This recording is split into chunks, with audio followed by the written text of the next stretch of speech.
Congressman from New Jersey wants the Pentagon to reveal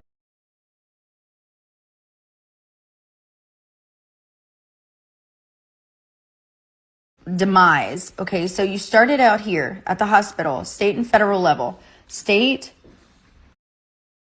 my notes. Okay, so here's you as a little baby, right? And mom was the informant.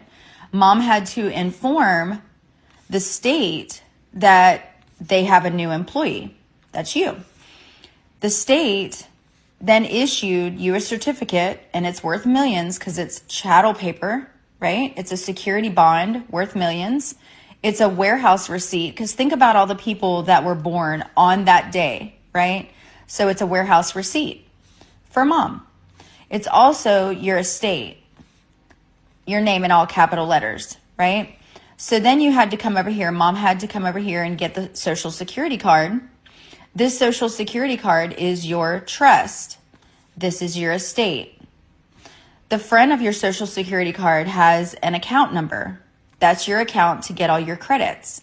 The back of it is going to have a letter followed by numbers. Now mine is H because I was born in Georgia, so I'm attached to St. Louis.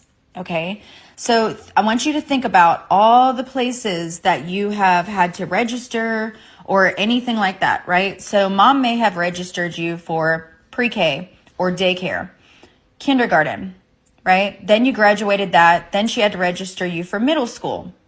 Then you graduated that, had to register you for high school. Then you graduated. All of these are bonds.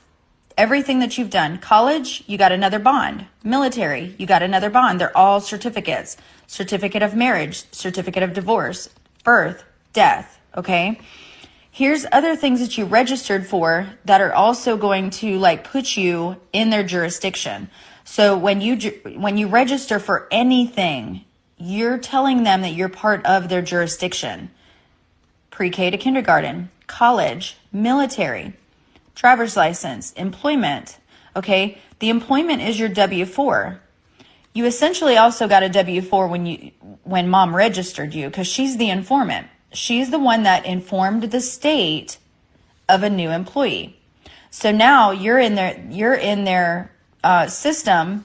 So they're going to follow you as you go through. So let's do this. I didn't go to college, so I didn't get this one. I didn't go in the military. I didn't get this one. But if you've done all of these things, you're worth millions. That's why people were saying, well, how much am I worth? Right? So it just depends on what you're doing. If you went to college, then that's another bond. Military, anything that you've done, even in college, say you went back to get your master's, that's another bond, right? So all of this, it says, how many times have you given out your Social Security number, right? How many times? How many times have you done that? Well, so think about all the times that you've given out your social, right?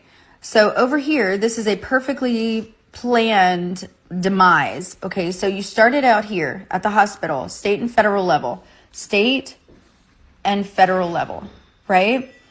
Then you're over here and you do first and secondary school, which is school and then college, right? Maybe you decided to join the military. Then you got employed, right? Started voting. Now you feel like you're this perfect citizen because you're following the rules, licenses. Then you decide to get married, have a child. You're going to put the child through the system. He's going to do it too, or she's going to do it too. You decided to get married, have children, then careers. Because you've been employed and you've gone up the chain and you've been a perfect little citizen, right? You sit in sin, right? So then you come across retirement and then death. So when the Rockefellers and all the evil cabal, when they set this up, we're just looping this. We're having a child, we're registering it. We don't know any of this, right? So when you get your Social Security number, it says you will be assigned a Federal Reserve, H. I was assigned to St. Louis. Per the letter found on the back of the card, that's your routing number, right? It's going to have a letter and then numbers, right? So this is set up to keep you in this loop. So all these people that are waking up are breaking this curse. This is a curse. Okay, this is to keep you low, to keep you in this retirement death. You sign a mortgage, it's a death note, and you pay it for what, 20, 30 years, your mortgage is? Meanwhile, that mortgage is already paid off, but you don't know that because you're just going through the chain. Have a child, state level, do federal level. We put them through all of this, and we think that it's the best thing in the world, right? We think, oh, it's so great. They went to pre-K, and then we put all of our pictures on Facebook. Look, they're in kindergarten, they're in 5th, 9th, 12th, all the things, you know.